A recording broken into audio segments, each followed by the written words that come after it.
So the point to understand here is to, when or at which step of PCA we need to decide this K factor. So a quick recap, if you remember in my previous video, I explained all the basic steps involved in the PCA. So here at the fourth step, if you see, we already have all the eigenvalues and we try to sort it and then we choose top K principal components to construct our new feature space. So our today's video, it will revolve around this fourth step. And considering this, I'm assuming that we already have, the sorted eigenvectors and their eigenvalues. So for better understanding, I have taken the same dataset instance that I described in my previous video with a data set with 1600 rows and 11 features. So considering this data, we'll have 11 eigenvectors and their 11 eigenvalues you can see here. So let's go ahead. So now we will try to understand what are different methods to determine this K factor. So as per my knowledge, I see there are four ways to find out the correct number of principal components. So let's see them, one by one. So the first one is Kaiser-Stopping rule. So we won't complicate it. In one line, here we just choose all the principal components or the eigen vectors whose eigenvalues are greater than 1. So if we go with this rule here, then you see we'll have K value as a 4. You can see the top 4 eigenvectors, they are having eigenvalues greater than 1. So the second one is a scree plot or the scree test. Here we try to plot all the principal components against the variance captured by each component or the eigenvalues of each component. So if we try to plot the same graph considering the eigenvalues that we have on the right side, so we'll get the graph like this.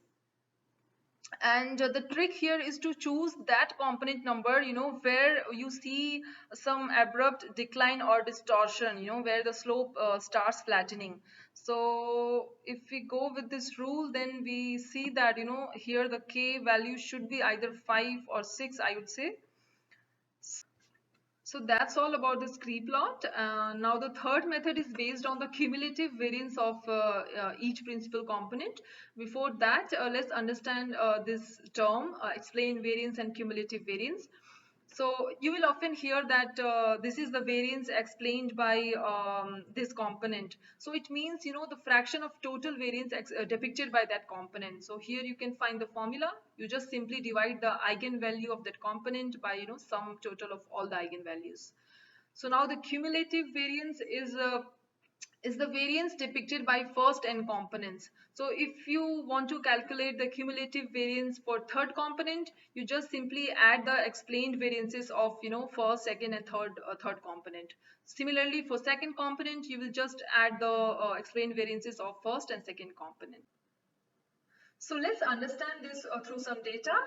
So here I have tried to show you how, for a couple of components, how we are computing explained variance and cumulative variance. And then we end up having all the percentage of cumulative variance for all the 11 eigenvectors. And then going forward, if we plot it, plot all the cumulative variance against each principal component number, then we would get, graph like this. And here the same rule we have to apply. If we see there is a slight distortion or the slope is it has started flattening, then we can choose that component number as a correct value of K. So here then we can see that K should be 6, either 6 or 7. So now the last method, which is a heuristic approach, I don't need to explain it by term itself, you can understand. So here we just try to choose the number of components that explains at least 60 to 80% of the variance of your data. And so now, so the question is, which method is best for choosing correct K value? So here I would say none of these are best in itself, because there are a couple of factors involved here. Often we see that it depends on our problem statement or what works well for our model. Sometimes we see that the visuals of our data that instantly suggest or tells you the correct value of K.